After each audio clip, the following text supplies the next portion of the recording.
Hey guys, before we get into today's episode, I want to share with you about something I am hugely excited to announce, and that is the upcoming launch of the newest and best group coaching program that has ever come out of Overcoming Graduation called Master Your Day. This program is going to be a 3-month group coaching program focused on helping you not just achieve your goals, but to create enjoyable days, moments, and experiences on the way to those goals. As I've spent the past few years studying, researching, reading about, watching videos about creating a dream life, I've realized it is not the creation of, this massive thing comes together and that one big goal and then life becomes good afterwards as a result. It is a conscious creation day to day, moment to moment.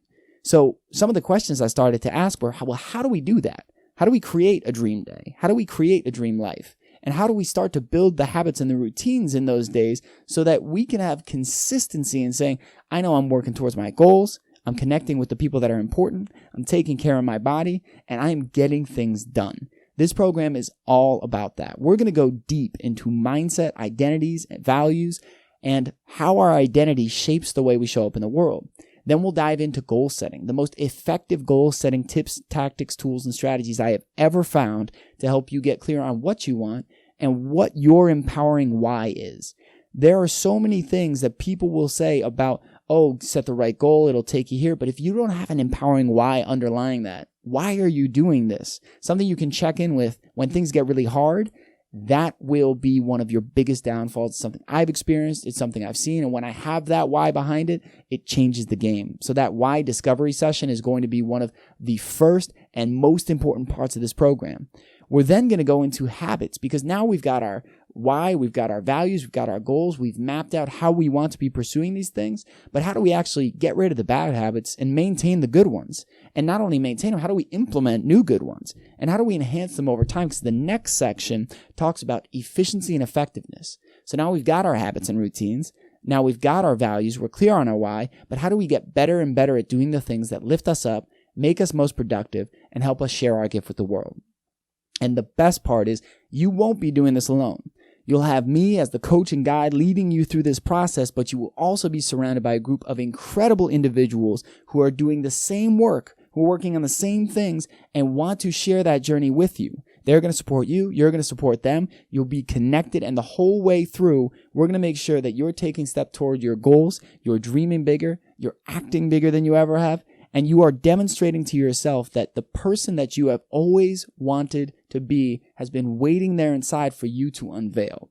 That's what this program's about.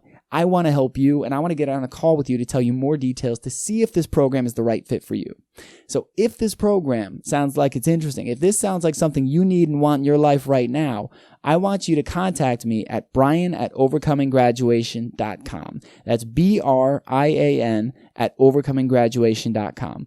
When you contact me, you can either send me a message on social media, you can shoot me an email and say, I'm in, I want to know more about Master Your Day. I will send you a link to set up a 30-minute video call with me. We'll talk through the program. We'll see if it's right for you. And if it is, we'll talk about everything you need to do to get on board and start transforming your life starting that first day. So remember, it starts July 17th, 2019. If you're interested, don't wait. Most people hesitate. Most people think too much. Most people go, maybe I could, or, we'll see, or, I don't know.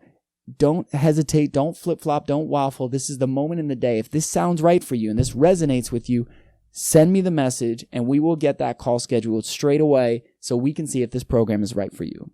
Now, guys, I love you all. I'm so excited to share this episode with you today. So let's get into today's episode of the Overcoming Graduation podcast.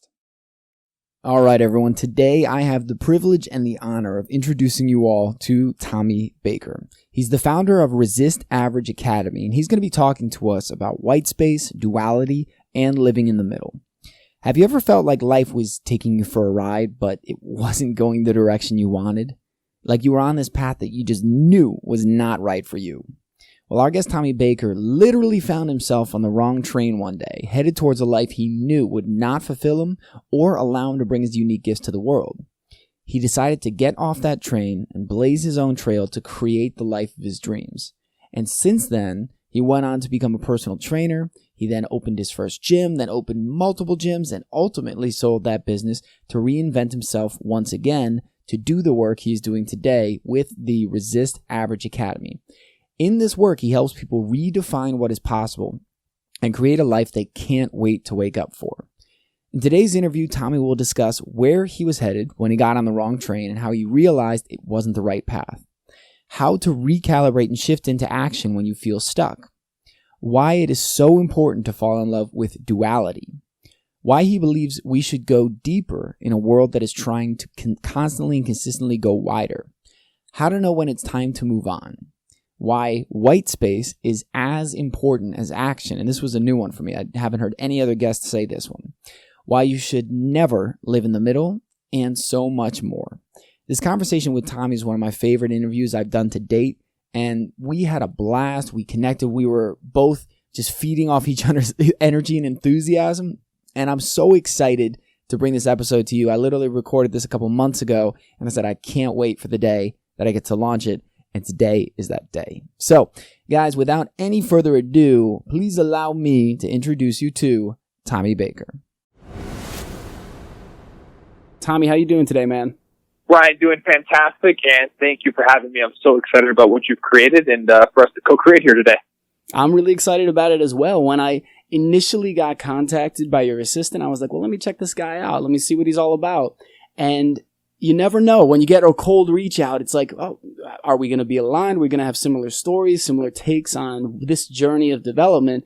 And then I looked into your stuff, and I was hugely impressed. So for all the listeners, there's going to be links to all of Tommy's content, his website, his podcast once you listen to the show down in the show notes. But for now, we're going to dive into his story because, Tommy, the things you've done, I love it. The people you're connecting with, incredible. So I want to hear how you got there. So as always with this show, we like to kick off from your jump off point. And as we talked about in pre-show, I'd love to hear what life looked like for you at college graduation, what the world looked like, and what your thoughts were as you were about to take that first step into the real world. Absolutely. So, oddly enough, for both my graduation, I was very, very sick and wasn't actually able to physically attend, which is weird because it's like I always look forward to it. But anyways, here's where I was. In the college one, I was going down a path that wasn't for me. And for the years leading up to it, I knew that I wanted to do something different. I had different passions, different interests, but I just felt this pressure, some self-imposed, some from my family, some societal. And I had landed a job with a financial services firm, but I was very uneasy about it. And somewhere around that graduation period, it was actually right before, because I had been interning there. It was a place called Smith Barney Financial Services. I was on a train, Brian, and I remember being in the train, and this was right in 2008, during the the beginning of the financial crisis, right? Yep. And I'm going into this place, and I landed this job, and I knew it wasn't for me, and I'm on the train, and everybody there is going to their, to the financial district. Right. And dude, I just felt the sense of like, I'm on the wrong train, like for real, like figuratively, but I'm also literally and metaphorically on the wrong train of life. Mm-hmm. And that's when I had one of those pivotal moments where it was like, I'm not going in the right place. And I know if I continue this, because I could just feel the energy in that train, a lot of people were in there, probably not because it was the thing that they wanted, it's the thing that made money and all of that stuff. And I just felt like I was on the wrong path, but it was also a blessing, and a moment that really radically shifted my life. Well, like so many things, the first thing is realizing, oh, this isn't the right train. So often people have their heads down for so long, they're buried in their phone, or they're not willing to look up long enough to go, maybe this is the wrong way. Just like you said, their parents told them, get on train B. And society said, no, train B's good. And you're like, but it's the slowest one, and it's kind of rickety, and it doesn't seem fun, and it doesn't have anything that really jives with me. And then they're like, it's fine, trust me, we did it. And it's like, but what are the results they got? So you saw that. You get on the literal and metaphorical wrong train. When you had that realization, was it something where you immediately decided, listen, I'm not taking that job? Or did you take the job and over time have the realization that there was something else you wanted to do? Yeah, so these moments of clarity, man, we all have them. And sometimes they come during these random moments on a train or on a plane or the non-extraordinary moments. Sometimes they do come in these moments where we have this real big epiphany. But what matters is what we do next. Mm-hmm. And I knew, and at that point I had already accepted, but I knew that if I went forward, I would be anchored. Mm-hmm. And just like you said, we can talk ourselves into so many different things, because we get the money, because we get the security, because it's acceptable, and then we can put our dreams off. We can say, oh, I'll do that later. I'll do that when. I'll do that at this point. And you and I know what happens. Mm-hmm. We push that off and it never comes to life. So I actually had accepted, and then because this moment was so pivotal, even though I had all of this pressure, this pressure that I felt, I said, I'm gonna backtrack on this, because if I commit, if I go all in, knowing my personality, I'm gonna wake up 7 years down the line, and I know I'm gonna do well in that capacity, and I'm gonna achieve, but my focus is gonna be absolute empty, and I'm gonna be on the wrong path. Right. It's you'll achieve well in a place you're not meant to be, and you and I both know it's like, when we're in an area where we're not at our optimum, or we're not fully engaged with the mission or the purpose, it's not impossible to stay fully engaged, but it is so much more difficult, because you have to work up that motivation, that dedication, that idea, that system every day in order to drive towards something. But also, by taking a conventional path, it's very easy to fall into conventional mindsets because you're surrounded by it. And so I work full time as I'm building my company. And so this is something that, as I have grown in corporate America and been growing my company, I have found myself not only getting caught in those mindsets, but also playing the victim and pointing the finger and going, oh, well, I'm surrounded by this and I feel that. And I'm like, well, Brian, what is it you're cultivating? So as you took this step and you had this realization, because that takes some massive balls to be able to just go, listen, this isn't right. I'm making this move. Because there are people listening to this show right now going, God, I wish I had the courage to do it. Or they might be saying, well, if I just had the right idea or this or that. When you took that step, did you have a clear idea of what the next step was? Or was it simply that you knew this wasn't it and you were going to figure it out? I love that. It's a great question, man. And I love that the conventional path and conventional mindset. I love that. So, I had some clarity, Brian, but I like what you said, because people get stuck here. And I call this the myth of clarity. And clarity is one of the things that I really teach in many facets of what I do now. But we only need to have some clarity. And so often people think that they need to have every step of the way laid out perfectly. And you and I know that doesn't happen. That right. When we're clear about the direction that we're going in, and this is what I just called the North Star, this place that we're headed on the grand scheme of things, and the first step to close that gap, as we take action, as we lean into our courage, as we overcome fear and procrastination, all the stuff that holds us back, guess what? The clarity starts to come in droves. Mm-hmm. And so, for me, I knew what I didn't want. I had some clarity around, okay, this is what's lighting me up in my life right now. This is where I actually have some skills. What's the first step that I can take? And I always teach, let's make that first step so simple that it becomes impossible not to do, because what happens?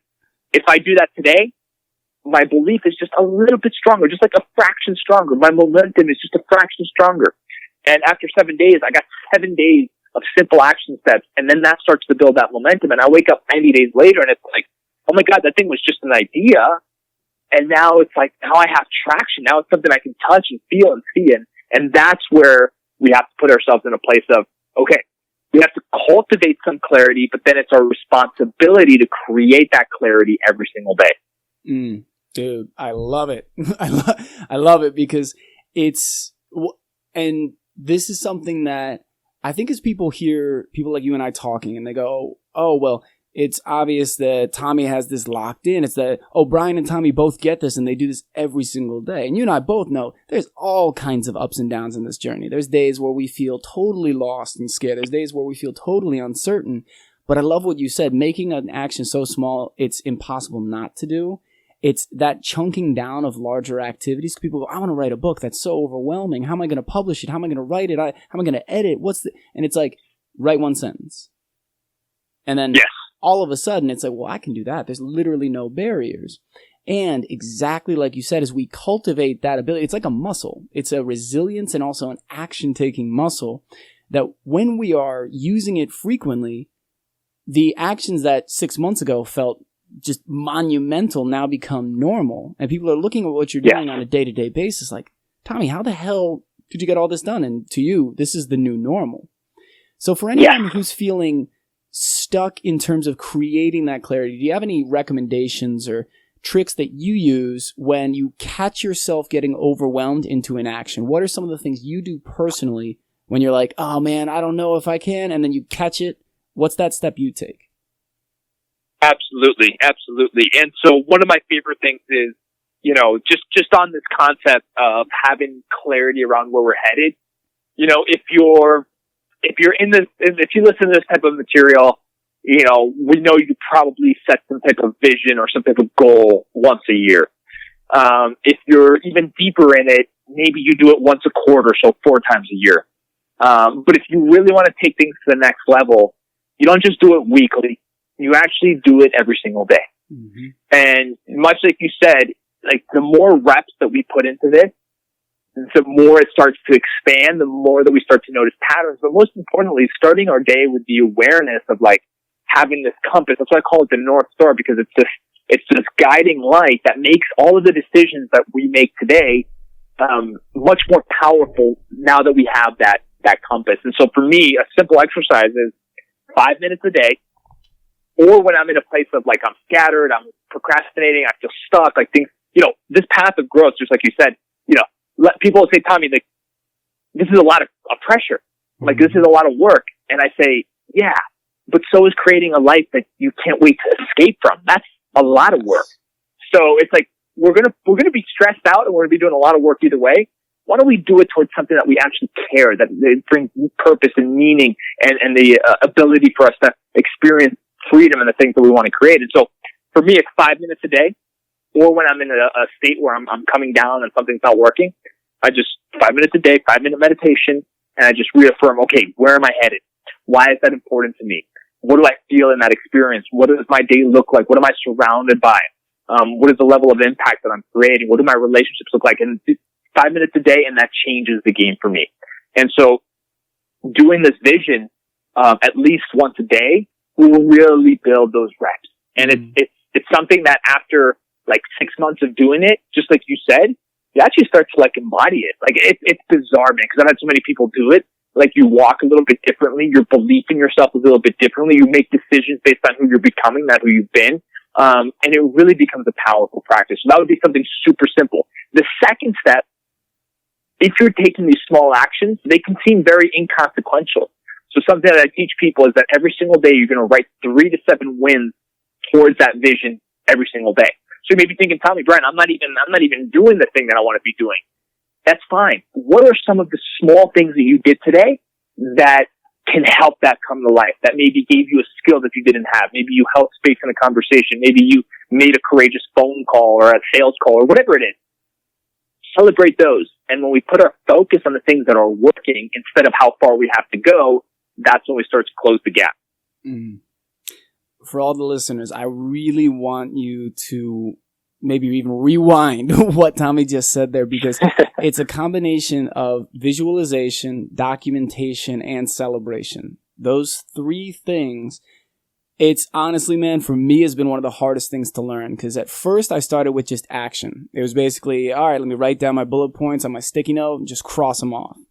But I missed the reflection and the celebration. It's still something I have a lot to grow and I'm doing better.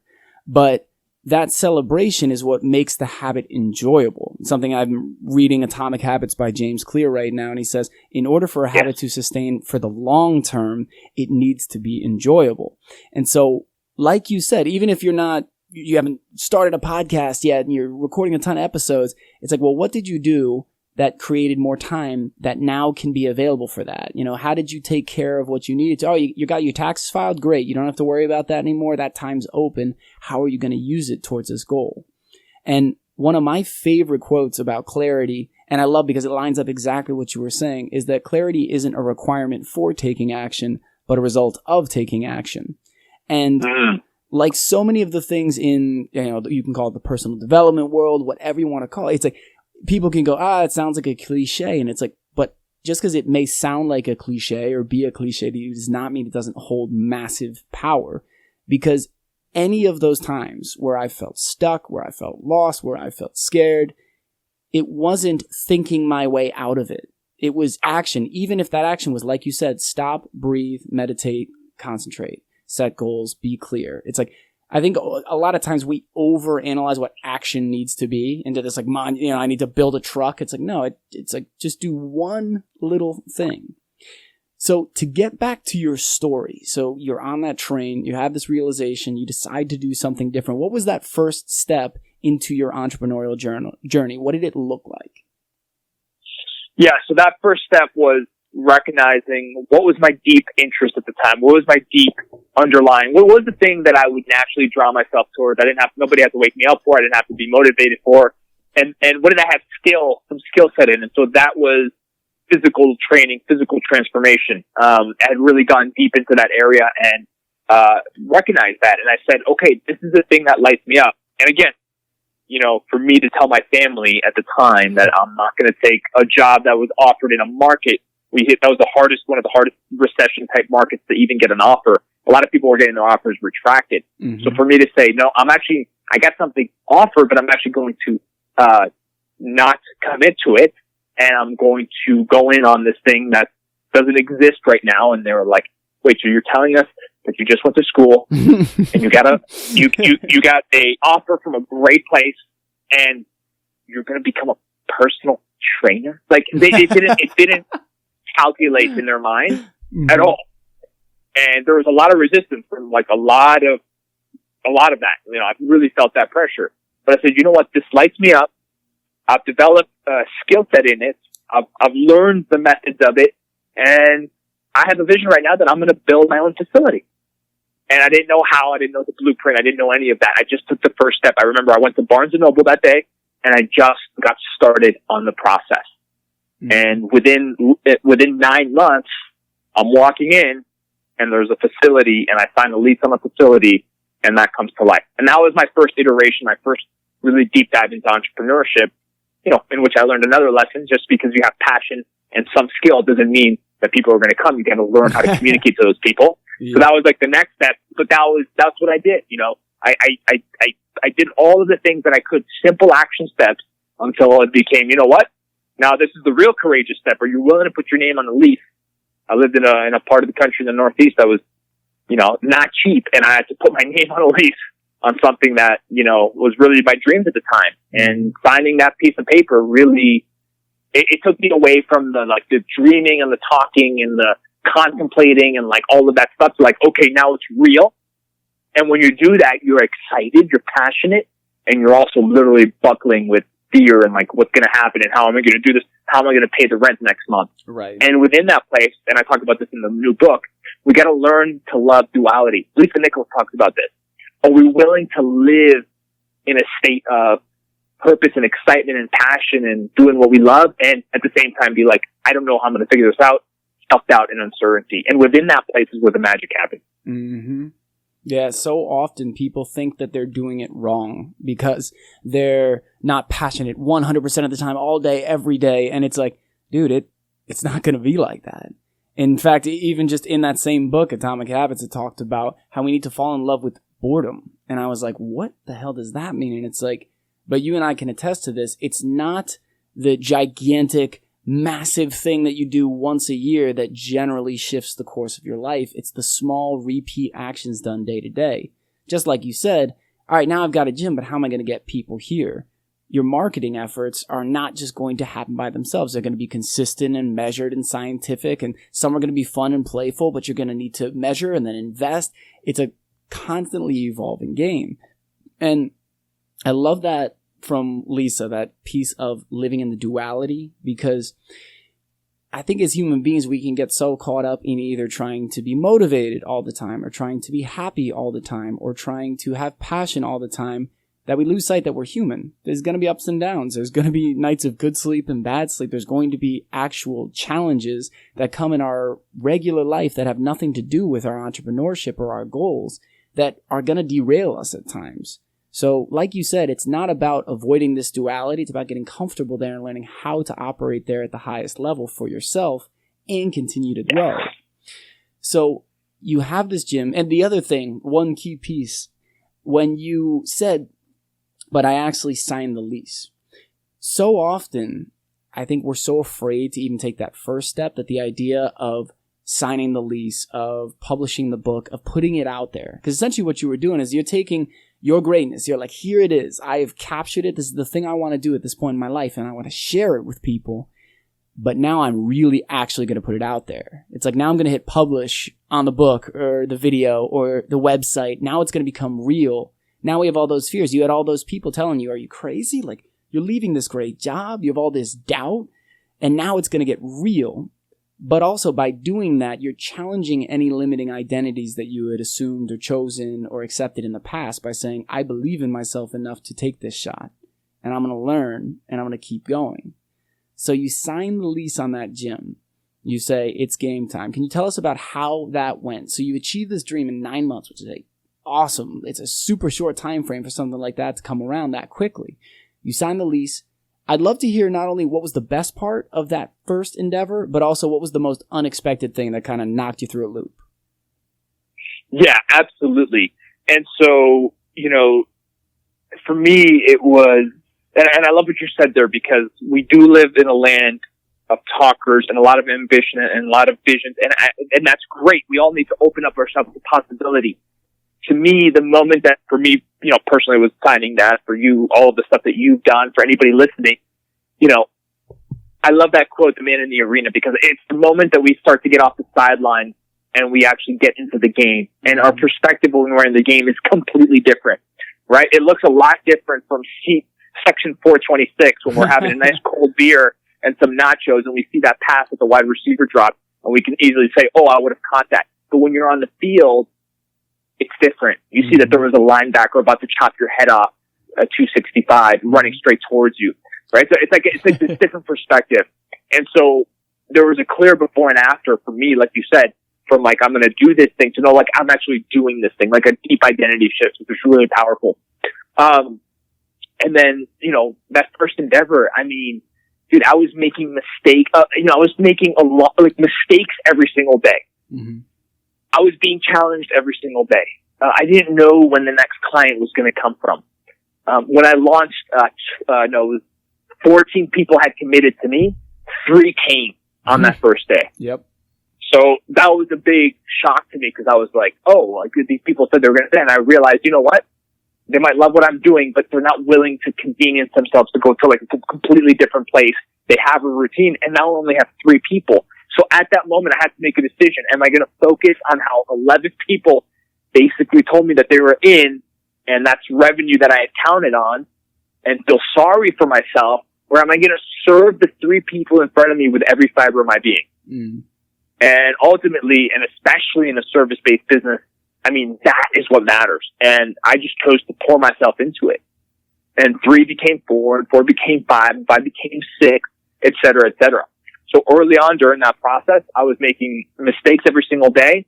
But when it's the thing that lights you up, just like man, those mistakes, they don't like dent your identity. They don't put you down for too long. These are just, obstacles that become opportunities that we get to grow and figure out how bad do we want this? What am I willing to learn? Mm-hmm. How deep is my commitment in this game? And so that was some of the feelings that were going on early on. Mm-hmm. And again, being there 7 days a week, but on my terms, and not having to wake up because somebody else is expecting me because my level of self-accountability and the things that I want to create are completely in alignment. And that's what it felt like early on. Again, a lot of duality, a lot of excitement, and then also a lot of how am I going to do this? And we can't place too much of our focus on the how. We have to place our focus on the what, which is going back to that vision, the why it matters, and then that first step. Mm-hmm. And the how starts to reveal itself. One of my, you just asked one of my favorite questions I think I've ever heard on the show, and I'm not like, I know we're just meeting, but everyone who listens knows I don't bullshit. I wouldn't just like say this to every guest. You said, what am I willing to learn? And for everyone listening right now, what am I willing to learn? It was something I've never phrased it that way, but that question has captured so much of where I have checked myself, because there are times where, I really want it. And it's like, really? Well, how bad have you been working towards it? Because we hear all kinds of talk. And I mean, hell, social media is just a mess of a lot of imposters, a lot of fake shit, a lot of people putting things out to try and be perceived as an action taker. But the reality is, the people really doing it, it's a very small minority. And those people are doing exactly what you said, and they get knocked down. We all do. And it's like, and as you're expanding and growing and doing something completely new, more often than not, I mean, I relate it to, I've tried all kinds of different things in my life. I mean, I did jujitsu for a couple of years, and you literally get choked out when you fail, but you learn, and it's fun and it's amazing. I love Latin dancing. I do salsa and bachata, and it's like, and to the whole discussion of clarity, the only clarity I needed was, I want to take a class.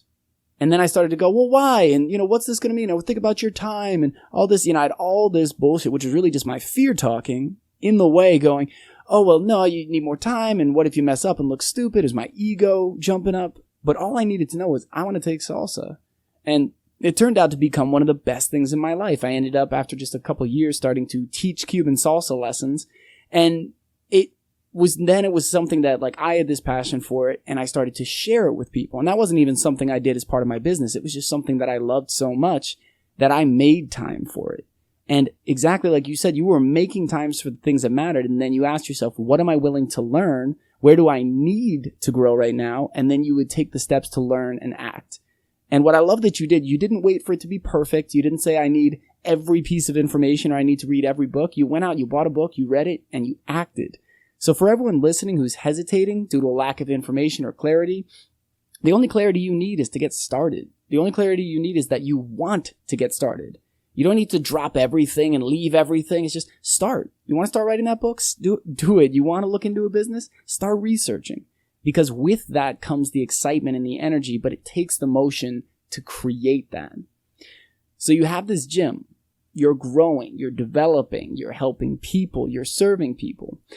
Before we go to the next step, I'm curious, what initially drove you to want to serve people? Was there a specific occurrence in your life, or was there just a certain need where you said, I feel like I can serve people and I'm just going to find whatever way I can? What was it for you that drove you initially into entrepreneurship? Yeah, absolutely. And in this, I call this, this physical business was a vehicle of delivery of one of my first businesses, because I feel like our purpose is an evolution, and we can have vehicles of delivery of that purpose. But it was born out of a place of, okay, I've been in a place where I didn't have this figured out. I've been in a place where I'm really struggling with this. And I believe that often a lot of the things that we get into, start self-preservation. We fix our own problem, and then by being the student, we become the teacher, and the teacher becomes the student, and then we want to just naturally share that with other people. And so for me, it was like feeling very inadequate physically, not being able to get results, like not feeling confident. People look at me now, they're like, dude, how were you ever not confident? It's like, this was 100% earned, this was 100% created, and it took a lot of reps. Yeah. And so, this is another good Lisa Nichols quote. She says, Tommy, if I was an overnight success, it was the longest night of my life. I wanted to throw that in there because it's so good and it's so true. But, for me, that desire came from fixing, my own life physically and getting to a state of being vibrant and healthy. And I was like, I want to do the same for other people, because I know there's so many people out there who are struggling with this. And now I have some of the keys that are going to help them do that. And so, early on, Brian, a lot of our dreams and our desires, they're frankly about us. And that's a great place to start from. But as we grow, and especially as we begin to experience, some achievements and success and results, they become less and less about us. And all I mean by that is that, a lot of times procrastination or not moving forward with something or not making a courageous act in regard to the thing that we want to do, becomes a very selfish endeavor. And all I mean by that is that, okay, we got a little bit of doubt. We got a little bit of fear. We got a little bit of, I don't know how to do this, or I got to figure this out, or I've never done this marketing campaign. For me, I've never hired anybody. How am I going to go through that process? But then we have to think about, okay, who is missing out when we don't step up to the plate? Mm-hmm. And that's how we begin to take something that's like more of a selfish desire, which is totally great when we're starting out, and it becomes less about us. And when it's less about us, we're more likely to put ourselves out there. We're more likely to figure it out. We're more likely, in your amazing example, to go to that class even though we feel uncomfortable, right? Mm-hmm. Because you end up teaching people about that. And so that becomes really, really important. Early on, it's about you, but can you tap into something deeper as you go on and really think about the people that are waiting for you to step up? Because right now, for anybody listening, there are people waiting for you to step up in some capacity. And it might not be as big as we're talking right here, but there's at least a few people who are waiting. And I know for me, even right now, 100% transparency. There's places I still play small, and I'm missing out on people because I'm not fully stepping into it, right? And so this is the constant game that we're in. And so if you're having trouble with procrastination or getting started, you're not the only person missing out. I want you to know that there's other people that are missing out. And when you really start to understand that, not from this is like an Instagram motivational quote, but something that there's a real human being out there waiting for you to step up. Hey, today's bold decision seems a little bit more obvious. Absolutely. Dude, 100%. It's funny, as you were talking, I was like, I need to hear this right now, because I was like, with my new challenge I'm putting together, I was like, I've been working on it a little, but come on, Brian, you know that this could get out there sooner. And exactly like you said, the reasons I've been procrastinating and the reasons that I was saying, it might not work, or, getting my ego, my insecurity in my head, were all about me. And when I look at what I've done in the past, the last version of this challenge that we did, it was phenomenal. People were stoked. People were getting great results. And it's like, just by shifting it off of me. And I love that you said it's like, it may not be something massive or colossal. For everyone listening, just think about the way you show up at home. Just think about the way you come back in the door with your family, your kids, your spouse, your significant other. Like, this isn't just about how you show up in business. This isn't just how about you show up in your entrepreneurial endeavor. This is about how you show up as a human being. That's something that my mentor, Sean Stevenson, says, is that I can't teach you to be a world-class speaker until I teach you to be a world-class human being. And that's the big kind of behind-the-curtain look when you really dive in this game, is you realize it's not about a tactic or a book or this. It's about who you're becoming and how you're showing up. And when you have the mindset you described, Tommy, that's when it goes from this whole thing about me and I'm the center of the universe to, well, I want to help myself so that I can help others. And then that expands and you become a multiplier versus just always looking for your next gain. So that methodology or that idea, that way of living your life, focusing on, let me help myself so that I can help others, and then getting past our own fears and insecurities in order to do that in the biggest way we can, I think is just phenomenal. Because for some people, that's going to be being the best mom or the best dad you can be, the best brother or sister. Yes.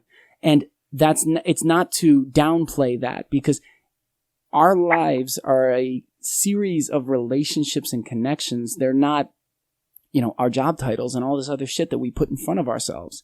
And so when we decide to show up in the best way we can for each person we come in contact with, that's why your business succeeded.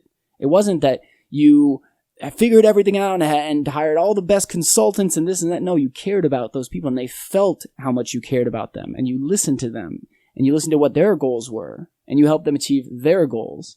And then that led to more people and then more clarity for you and bigger and better ways for you to do this work. So that's phenomenal, man. So can you tell us more? Because I want to get to what you're doing today, the book and everything. Can you tell us about the steps that came after the gym and led to what you're doing currently? Totally. You're giving me a lot of goals, so I have to, each time I answer, I got to go back and just say one thing. One is always greater than zero. And so often, to me, I'm so fulfilled when I'm impacting the people that are closest to me. Wow. And so often we want to go out and impact like the world and beyond, podcasts and stages and whatever that looks like for us. But the question is, are we willing to start with the people that are closest to us? Because 1 is greater than 0. And I know in my space, this space, our space, everybody wants to go for the numbers. Yep. And I know every time that I've gone after the numbers, the whole project, the idea, the book, whatever it was, completely fell flat. Yep. And like right now I have a new book. I'm literally holding it right in front of me. And every time that I had writer's block, or I didn't feel like doing it, or, you know, I was thinking about like, you know, all of the stuff that comes with, you know, writing the book, I just closed my eyes and I thought, okay, who is the one person that needs to hear this? Right? Who is that one person? Not 1,000, not 500, but just that one person. And so again, like somebody out there is listening, start with the most important person in your life. How are you going to show up for them? That is enough. It's not a numbers game. Go deeper in a world that's trying to go wider, and you'll ultimately start getting more numbers. So I just want to make that point. And then love it to catch people up. So just long story short, the gym ended up blowing up. I ended up opening up another one, which was awesome. So now I had a full-time staff. I had 12 people on staff. That was its own journey of learning all the mistakes that I made from being on the other side of hiring. But I got to another inflection point, Brian, similar to the train.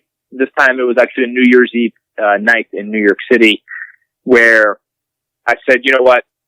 And this is why I said vehicle of delivery of my purpose, because up until that point, this was a perfect vehicle to carry out what was my purpose at the time. And truth be told, I was doing a lot of physical transformational within that mental, emotional, spiritual stuff that I'm still doing today. But the vehicle had expired. And when I say it had expired was that I wasn't 100% in alignment with it anymore. And personally, I had just grown in so many different ways that I started to look 5 years down the line and I said, if I stay on this path, and again, this was the path that I chose. So this was another challenge. It's very easy to get honest with people about things that, you know, clearly aren't working. You hate your boss. It's the wrong fit. Like, that's easy to tell somebody about. But when it's something that you said you wanted, there's like a little bit of embarrassment in there.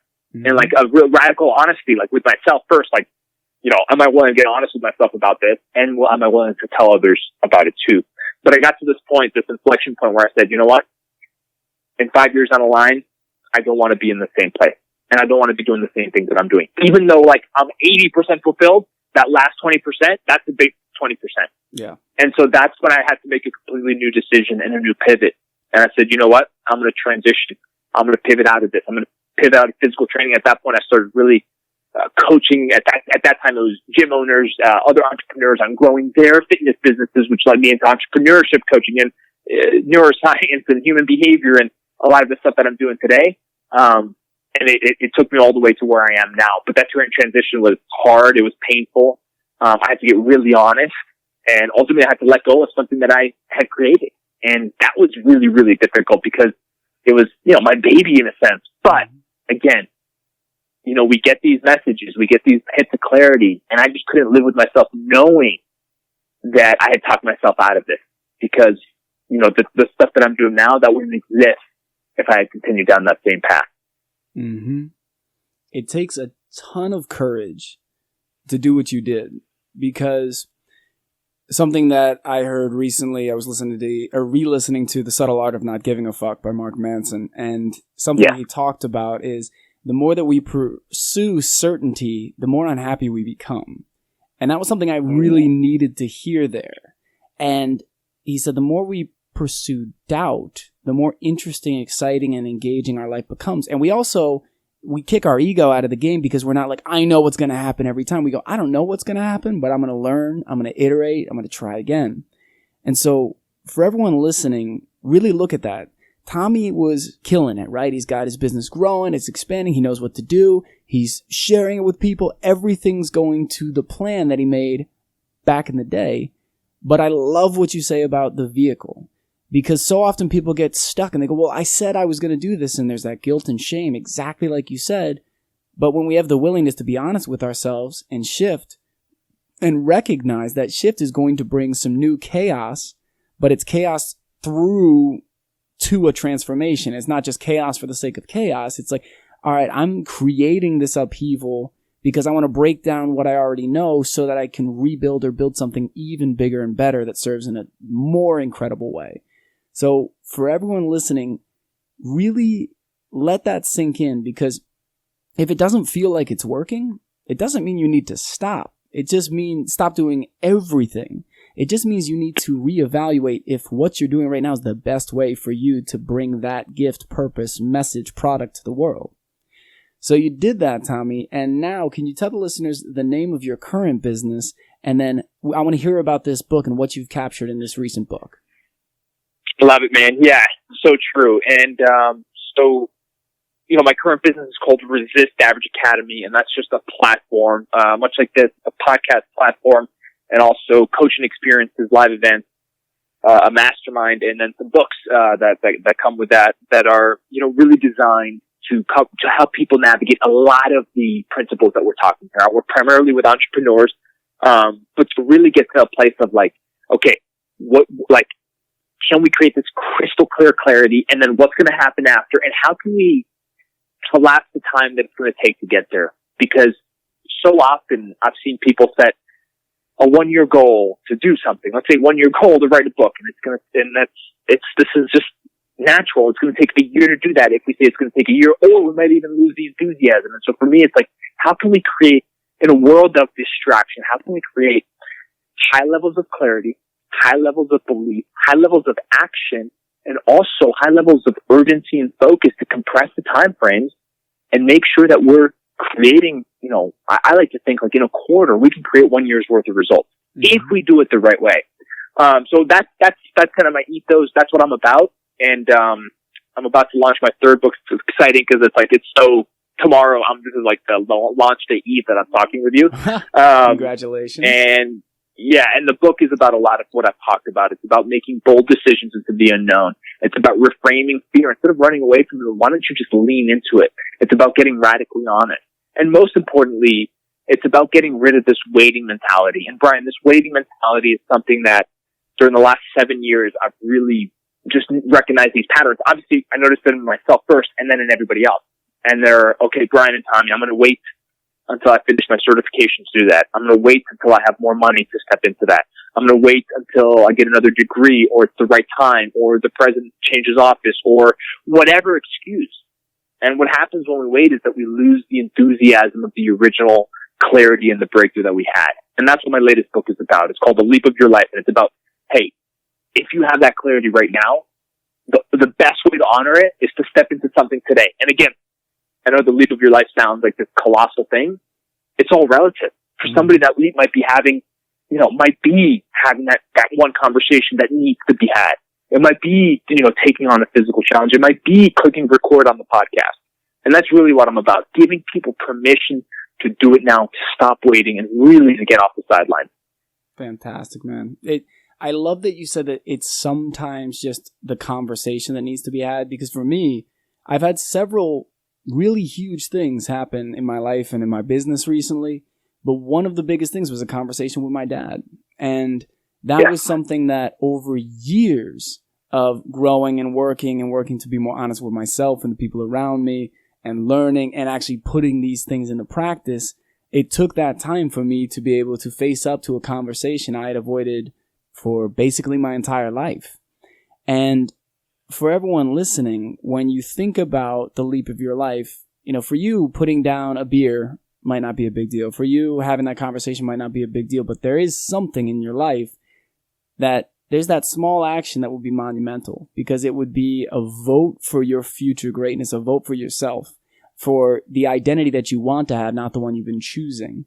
So when you think about how you can achieve these things, think about Tommy's book, because it's all about that. It's about how we make these leaps that we think it's about the big things. We think it's about the big presentation or the big speech, but it's about all the steps it takes to get there. Because, Tommy, what you've been developing over the years is resiliency, creativity, and adaptability. Those things, those skills and those abilities will carry you through anything. Whereas a lot of people in 2008 said, well, I'm screwed. That's it. It's game over. People like you were saying, this isn't the move for me. What's the right one? And how can I figure it out? What do I need to learn? It goes back to that question. What am I willing to learn here? And your willingness to learn goes so far beyond most people's, because you also shrink it down to manageable chunks. so that you're enabled that over the course of a week, month, year, what you accomplish in that time frame is night and day compared to someone who gets stuck with waiting, procrastinating, or over goal setting in the sense of, I'm going to try and write an entire book today. So I'm curious, because I didn't ask this early on. When did this all start? When did you start your first? So 2008, was that when you dove in straight after the realization on the train, and it's been basically 11 years since then? Or when did this all begin? Yeah, I mean, it was basically 9 months after. So that would have been, it would have been 2009. So actually, I just kind of completed my graduation of 10 years in the entrepreneurship arena, which is I don't know, it kind of makes me feel like an old timer, but it's also amazing. That's great, man. Congrats, brother. But yeah, and then specifically transitioning out of that business and into what I do now, that was in 2000 and let's see, was it 14? Yeah, 2014. Mm-hmm. And so, that's been that process of iteration, and really, again, getting clear every single day on what do I want? Where am I going? Why does it matter? And then what can I do about it today? It's so important. And then what can I do about it today? It's so important. And yes, because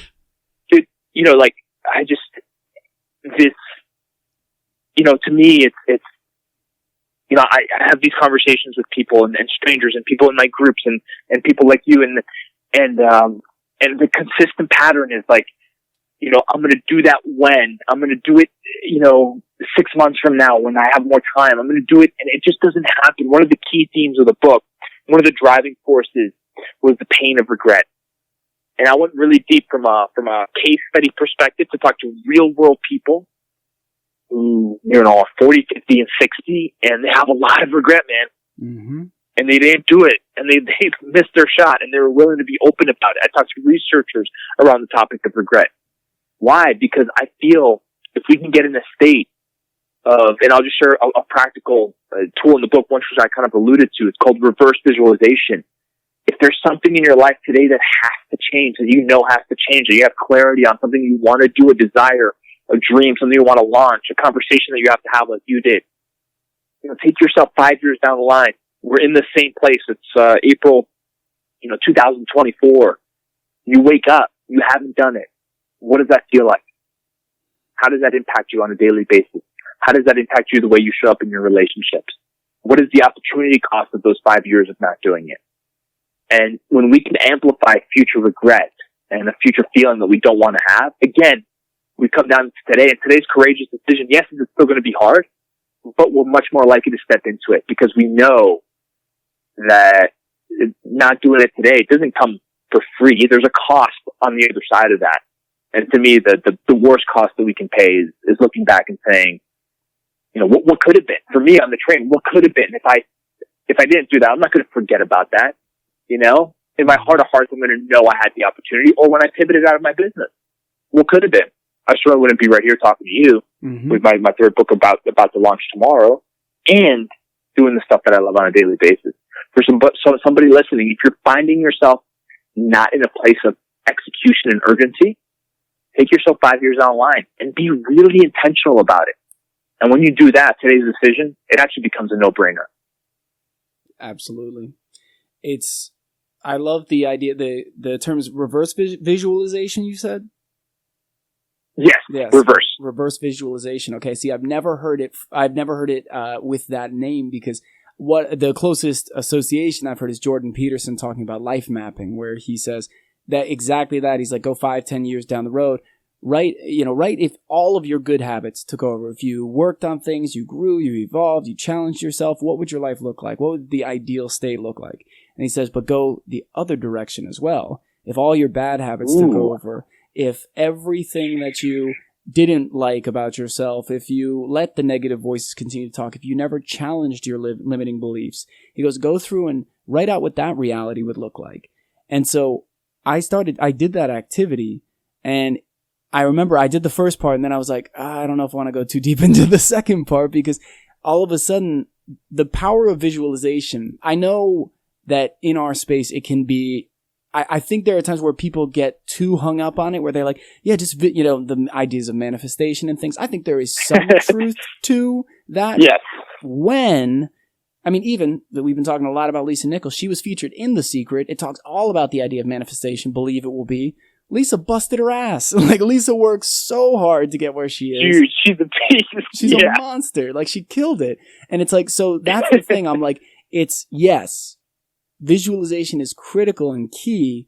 And I needed this reminder today. So thank you, man, because it's something where I was getting more into the tactical and forgetting the whys again. And that's why I believe I was losing that motivation of just, it didn't feel urgent. And even as you were talking, I was going through it in my head and I was like, damn, now, like that next step. All right, I need to finish that squeeze page so that I can get this done so I can launch that. I'm like, it's like, it feels different. And a lot of what we're doing is helping people see that they have control over that. So even that activity, what you did, it's like we have control over the way we feel, we show up, we choose it. And there have been times that's pissed me off. I'm like, I'm not choosing to be like this. And it's like, yeah, you are. And it's like, because I'm letting the bad habits take, I'm letting those things sit. So what you said, I love it, man. I mean, there have been so many gems through this hour, and I'm just realizing how quickly it is blowing by. So, before we dive into closing out the interview, this went way too quickly. First off, let's just have you share links and anything, any references, any name of your book again and everything. Again, for the listeners, this will all be in the show notes, but if you can share the links where they can come find you, connect with you on social media, I'd love for you to share that with the audience now. Absolutely, man. And time flies when you're co-creating on the same wavelength. So, to find me right now, it's all about the leap of your life. That's, if this resonates, if it's connected, if you're like, yeah, I want to pull on a little bit more. I know I'm ready for something.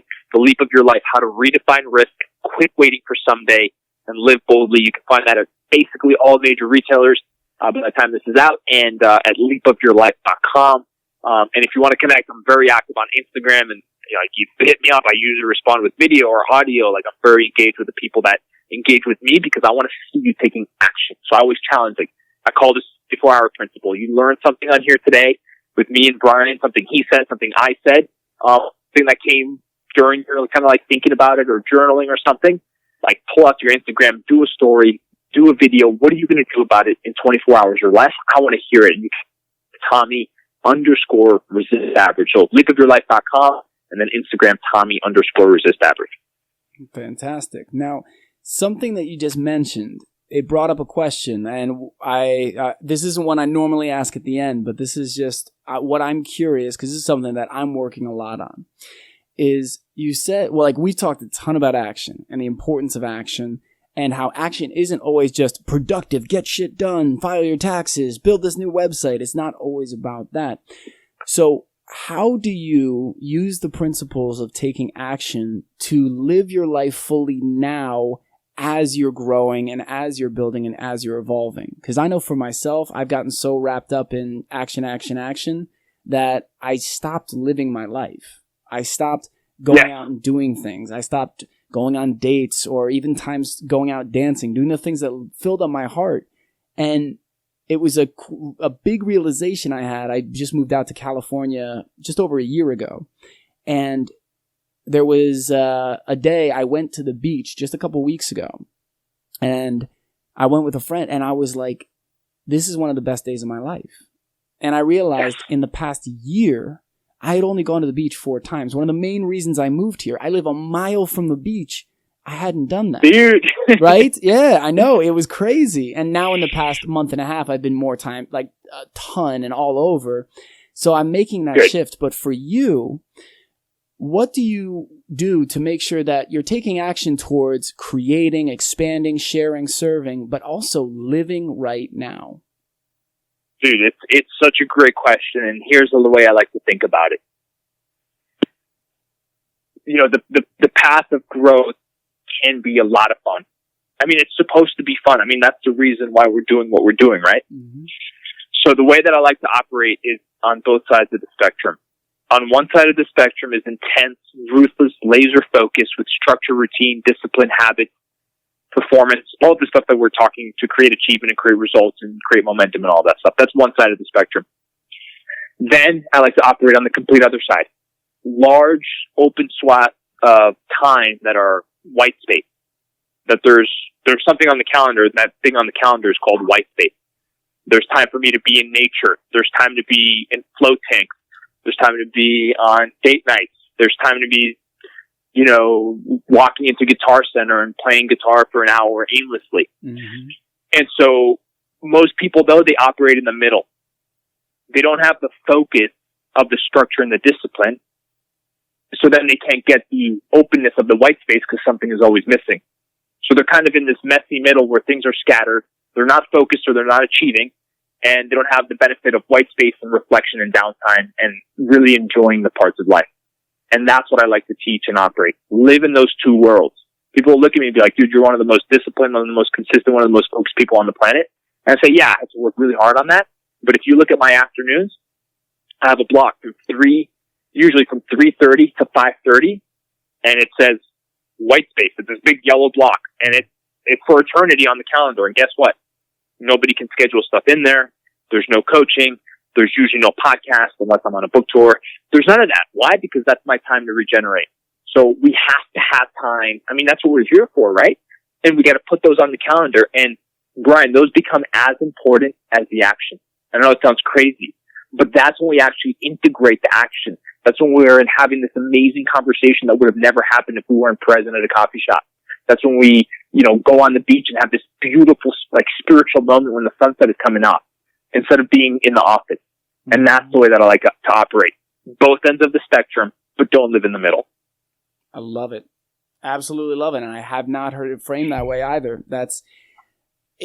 It's so, I saw a video that Kyle Cease did recently about this where at one of his events, he was talking to one of the audience members and he said, we can get so caught up in trying to get there that once there arrives, we just go straight past it onto the next there. It becomes destination fallacy over and over again. And that's something that I've gotten caught in more times than I'd like to count in my journey, is that I'm like, the next thing will make me happy, the next accomplishment. And then I have to catch myself and check myself.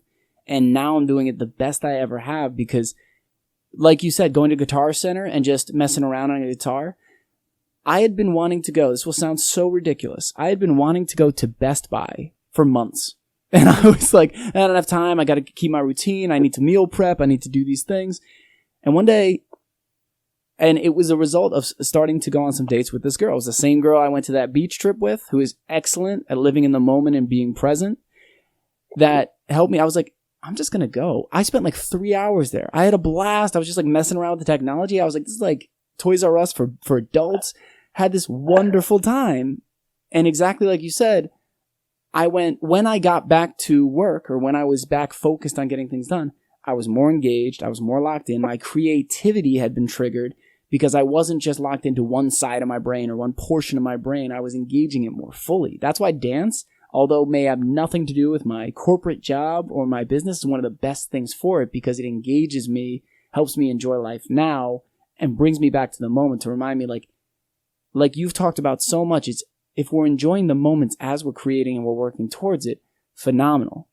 But if we're not, what do we need to shift? And where do we need to change vehicles? And where do we need to pivot in order to make this that not every moment is going to be perfect, but as many of them can be amazing and incredible as possible as we go through this experience. So, Tommy, brother, this has been fantastic, dude. Thank you so much for your time. Hey, man, you're incredible what you're doing, man. You're referencing great people, and this could have been a 3.5-hour conversation. But we'll be doing more, I'm sure. So thank you so much, man, for having the courage to launch your own stuff and impacting a lot of people, and so many more to come. Thank you, brother. And I have one more question for you before we go. I appreciate that a lot. So the final question and the closing question on the show is this. If you could go back, and I love that we have this train, I have such a clear image of you on that train and the types of people that were on the train. If you could go back and talk to your younger self at that pivotal moment and give younger Tommy advice, what would that advice be you would give to younger you? Absolutely. So I'd say this. I'd say do it before you think you're ready. Continue to listen to the voice inside. Take the next step, even when you're full of fear. And don't forget to have fun along the way. Killer. Love it. All right, man. Well, thank you so much again. Everyone be sure to check out the links in the show notes. For all the listeners, that's going to be all for you for today. This conversation with Tommy could not have come at a better time for me. And the points he went over, the lessons he shared, and his life experience helped me to reframe and look at things in my life so differently, and helped me to better understand many of the things that I had started doing that have really made a massive positive impact on my life. The conversation about white space, I think, is so important because we're in a world where we are bombarded on social media with people saying grind and hustle, and you got to put in 29-hour days, and you got to do this, and you got to do that. What? Oh, it's only 24 hours in a day? Make 5 extra hours. And then we go and we're scrolling through our feed and we feel like we're never doing enough. And then we're pushing and pushing and we wonder why we're always stressed and tired. And it's one thing after another. And it is exhausting. Because trust me, guys, I did that for years. For years, I said the happiness will come later. For years, I said, you know what, I'll really enjoy things. I'll do things here and there. I'll go to dance class. Maybe I'll grab a beer with friends once in a while. But otherwise, I just got to go and I got to crank because I need to get there. Because in order for me to be happy, I need to do these things and achieve these goals. And as you can imagine, I just got into a cycle that was push, push, burnout, push, push, burnout. And wondering why it didn't feel good, but never stopping long enough to check in with myself and say, is this what I really want? Is this really how I want things to go and how I want my life to look? Because an important thing to know is the way you build your life is the way that it's going to continue to grow and the way it's going to continue. And what I mean by that is if you build your life around push, push, struggle, struggle, and let's say you're building a business and you build a business on that, well, when you start to get some success, you're not going to go, oh, well, now I can turn it off. You're going to go, well, I need to push more and struggle more and just not have any more fun because I need this to grow because this is where my happiness lies, is where the underlying piece is. But a lot of times people don't take the time to stop. They don't pause for a second. And that white space allows you to be creative, to play, to enjoy the day and the moment. But it also allows you to step back and go, is this really the right thing? Or is this the right way to go about it? Or I love doing this thing, but what could I be doing differently to make it more fun? It's something that I'm rereading the book, One Small Step Can Change a Life by Dr. Robert Maurer right now. And he talks about the power of Kaizen questions, which at a very basic level is ask a question that is so small that it is unthreatening, that is so small that your brain doesn't get fired up like, well, we can't do that. The excuses don't pop up. If you say, how could I work out 2 hours a day? Your brain goes, whoa, whoa, whoa, champ, listen, hang on now. Who do you think you are? All right. Because we got this to do and you can't do that and this. But if you say, how could I incorporate 5 push-ups into my day? Where could I do a little bit of physical activity while I'm doing an activity I'm already doing? Like in the book, he recommends marching in place in front of the TV while you watch your favorite show. These are the types of revelations or the types of changes that can come when we create some space. We give our brain a chance to power down. We let our creativity and our exploration come back to life. And then life becomes so much more exciting. And that's why when he also talked about duality and falling in love with duality, that's one of the most important things I think we could ever learn. I love that he shared that lesson because there's a lot of times, and this ties back to what he said about living in the middle as well. There's a lot of times where we think, oh, you know what? I need my life to be up all the time and just always up and always good, always positive, always motivated, always energized, always this, always in good relationships. And we put this incredible, immense pressure on ourselves to live up, quote unquote, perfect life that's happy all the time and great all the time.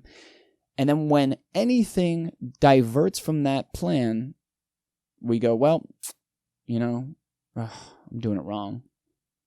I'm supposed to be perfect and I'm blowing it. So that means I'm really blowing it. And then we start to go down this negative spiral. But when we fall in love with the duality, that means that when we're in our lowest point, we go, you know what? Okay, I'm in my duality right now. This is the low end. I'm going to turn this around. Great things are coming. Right now, maybe I just need to sit with this. Right now, maybe I need a day off. Or right now, maybe I just need to go veg and distract a little bit. Because when you fall in love with the duality, you don't resist it and say, like, I'm never allowed to feel bad. And even on the flip side of that, you go, you know what? I'm feeling bad, but how can I get a little bit done? How can I get one thing done today that I wouldn't have otherwise? Totally changes the game. So guys, I just want to thank Tommy again. This interview is, like I said, one of my favorite to date. It was awesome having it on. I'm looking forward to staying connected with him and hopefully having him back in the future. So guys, that is all for our episode today. Now, like I said in the intro, if you're interested in joining in on the Master Your Day group coaching program, which launches July 17th, 2019, be sure to email me or contact me on social media. I'm on Instagram, I'm on Facebook, I'm on Twitter. Shoot me a direct message, comment on one of the photos that I'm using to promote the program. Say I'm in. Say I want the info. Say I want to set up my meeting, because what we will do after that is as soon as you say I'm in, I'll reach out to you directly. I'll send you the link to schedule your 30-minute call with me, and we'll find out if this program is right for you. Because like I always say, I want to make sure the right people get the right program. And if this program isn't right for you and it doesn't help you towards your goals, I know tons of other coaches and resources, and I will point you to the right person. I've done that several times. I refer people to my friends all the time because I want to make sure you get the best results for you. This isn't about me just getting as many people as I can no matter what. This is about me getting the right people into my program, because those people are going to get massive, incredible results and transform their lives. And then if they're not right for my program, I get them to the right person that's going to get them the results they want. But Master Your Day, we're going to go into mindset, goal setting. We're going to go into self-talk and internal dialogue. We're going to go into habit creation and formation, how the brain works, how the mind works, and why we resist creating good habits and actively contribute to exacerbating bad habits. Our self-image, our identity, our tracking and accountability, our work. I mean, there's so many different things that we're covering. I've got my whiteboard all mapped out. I've got all the different sections. I'm building in things. I'm finding new resources every day to enhance it, because I want to make sure that everyone who comes in this program, that even one of the things they learn in one of the calls is worth the entire price, the entire investment coming in, because this investment will pay dividends for the rest of your life. So if that sounds like you, I want you to email me at brian@overcominggraduation.com. That's BRIAN@overcominggraduation.com. And I cannot wait to connect with you on a video call to talk about this program, see if it's a good fit for you, and make sure that we get you on the path to achieving your goals as fast as possible. Now, guys, if you have not already, be sure to subscribe to the podcast on iTunes, Stitcher, or Google Play. And if you'd like to reach out to me directly just about the show, give some feedback, recommend an interviewee, or anything else, I love hearing from you. I love getting questions that I can answer on the air. So please feel free to reach out to me at brian@overcominggraduation.com. That's BRIAN@overcominggraduation.com. I love you guys. I want to thank you all for listening. It is always a joy and a pleasure to share these times with you. And as always, I will be talking to you again real soon.